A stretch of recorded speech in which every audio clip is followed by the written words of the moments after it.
This week from DC Comics, The New Gods, issue number 1, written by Ram V, art by Evan Cagle. Well, here we are. This is one of the last videos that I'm going to be recording on this TikTok channel, allegedly, with the TikTok ban coming January 19th. If you are looking for more of my reviews, you can always check out my Medium site, which is in my bio, as well as the YouTube channel and Instagram channel. Full disclosure, in January, I am planning on doing a bit of a break, restructuring how I want to do my videos for the next year.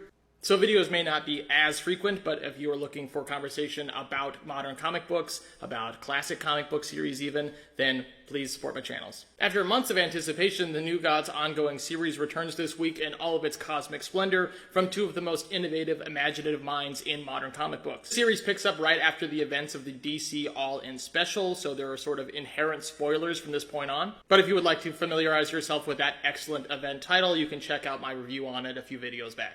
The New Gods were created by Jack Kirby in 1971, 5 years before his creation of the Eternals at Marvel Comics. It's evident from both of these series that Jack Kirby was wrestling with the nature of reality and the future of mankind. And he relayed these reservations in stunning, unique, forward-thinking fashion that only the master of comic books could do. The storied legacy of these characters is part of what makes a return to this series daunting for both reader and artist, made even more complicated by the intervening years of comic book media where the New Gods have taken on new life. Though primarily focused on a select few, namely Mr. Miracle, Orion, Darkseid, of course, and maybe even Metron, he's been featured heavily. It is a valid enough question to ask if the New Gods have a place in the modern world of DC Comics, or if they are far-reaching, antiquated concepts better left to their golden age. However, it is clear from issue number 1 of the New Gods that Ram V and Evan Cagle have every intention of making the New Gods as popular and essential at DC Comics as the Big Three,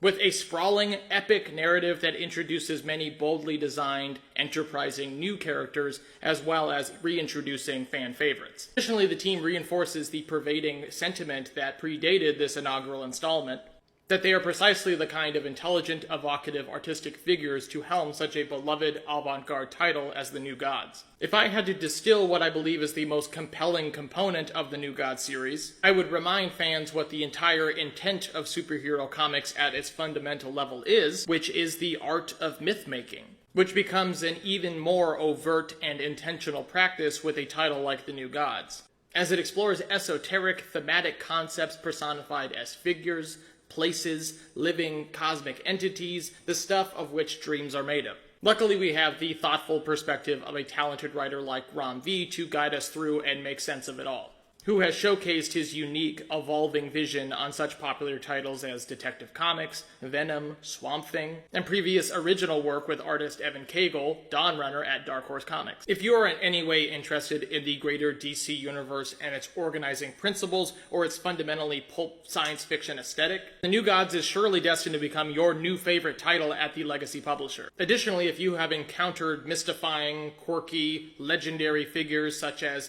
Mr. Miracle, Orion, Big Barda, Darkseid, of course, over the years, not necessarily understood their characterization or origins, then the New Gods have finally arrived to shed revealing light in the dark recesses of the cosmos. Let's talk more specifically about this historic debut issue, which means spoilers ahead. Our story begins with the flash of a distant star, no, a distant universe, as it flashes with the unbridled energy of Darkseid, leaving the DC Comics reality for good. A primordial creature referred to as Amazu sees this flash and begins to shed thousands of leaves into the blackness of space as she glides through it on her floating island of a body, as she steadily approaches the fabled Source Wall, where the prophesier Metron is already present. Metron gazes up at the eldritch wall that is the boundary of the universe and is granted the light of a vision, declaring that the last avatar will soon be born on Earth, and with it, the reckoning of the universe. The singular talents of Evan Cagle are on full display in these first few pages, shifting between different art styles to display the dizzying, foundational, abstract nature of Metron's revelation, as well as creating the haunting vision that is Amazu, who goes largely unexplained, but is memorable nonetheless from the design alone. Next, we arrive at New Genesis, the floating citadel paradise within the DC Comics universe, where we watch New Gods Lightray and Fastbach approach the High Father's chambers. Inside, we see the High Father staring out at eternity, waxing poetically about all of the changes that he has witnessed, as Metron, the Doom Crow, approaches with a foreboding warning, as he is wont to do. As the High Father rebukes Metron, he relays his truth that with the death of Darkseid, sinister forces throughout the cosmos move to take back what is theirs, and it will lead to the decimation of New Genesis. Additionally, he recounts his vision, heralding the birth of the new god, and the change that will come with it. Once again, it must be stated how much detail and characterization and rich imagery Ram V is able to pack in so few panels. Both the High Father and Metron are characterized so effectively and efficiently in this scene, putting the High Father's serene, inherent authority at odds with Metron's otherworldly, all-seeing nature. In this pivotal expository scene, we are also introduced to another new character, Akala, who appears to be a vassal or protector of the High Father, who I really hope we get to see more of. Lightray arrives after Metron's departure, pledging himself to the High Father's cause, whatever it may be. However, the High Father regards Lightray with a fatherly, wizened estimation and calls instead for his true champion, Orion. I really love this quiet moment that highlights the High Father's discerning nature and Lightray's eagerness to prove himself in tandem. And I really hope that this scene is continued or at least referenced in the future. I mean, there may be friction between Orion and Lightray on who got High Father's favor. Cutting now to Orion, we find the champion of New Genesis fighting parademons, the agents of Darkseid, or former agents at least, on a distant world under his godly protection. However, Orion's slaughter is interrupted by a call from the High Father, who says that he needs his help without question, which Orion agrees to. For those of you unfamiliar with some of the key New Gods mythos, to clarify that Orion is the son of Darkseid, gifted to and raised in New Genesis, while Scott-Free is the son of the High Father, gifted to and raised on the planet Apocalypse, ruled by Darkseid, as a means of bartering peace between the constantly warring ancient realms. A practice that has fostered a complex relationship between parent and child, as well as the displaced offspring, which is really what makes the following scene with Scott and Orion so touching. Knowing that after all each individual has suffered and been made to face, they are still good men who regard each other as family above all. Checking in with Scott-Free, aka Mr. Miracle on Earth, we find him not too far removed from the familiar, humanizing circumstances from the acclaimed Mr. Miracle series by fan-favorite writer Tom King, as he wrestles with the reality of fatherhood to a new daughter named Olivia Free, or Liv Free. Stepping outside to talk to Orion, Orion reveals to Scott that the High Father has asked him to find the new god child and to kill him. Orion appeals to Scott's trademark hard-earned humanity, asking him to find the child for himself and to take it into hiding. Scott remarks that he can't just abandon his family, especially when his wife, Big Barda, is currently a member of the Birds of Prey and doesn't have time to raise their child. Moreover, Scott insists that for the first time in his entire life, he is not trying to escape anything. He is living the life that he wants to live. However, Orion counters by reconfiguring his face with his mother box technology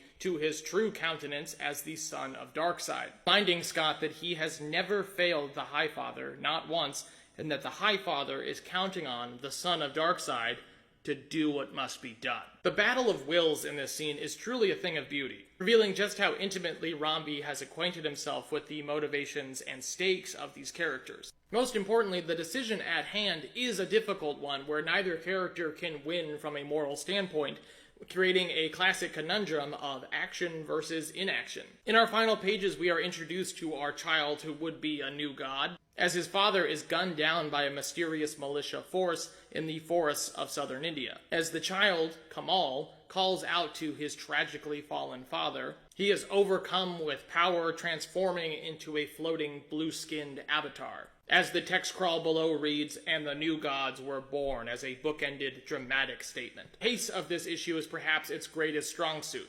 diving into the heart of the action and introducing all of the major players involved, even arriving at the dramatically prophesied birth of the new god by issue's end. If this is to be our indication of the style and content of the New Gods series moving forward, I think it is safe to say that comic book fans will be content with a spectacular, moving, eloquent body of work for the foreseeable future. Please support your local comic book stores and discover The New Gods issue number 1 on shelves now.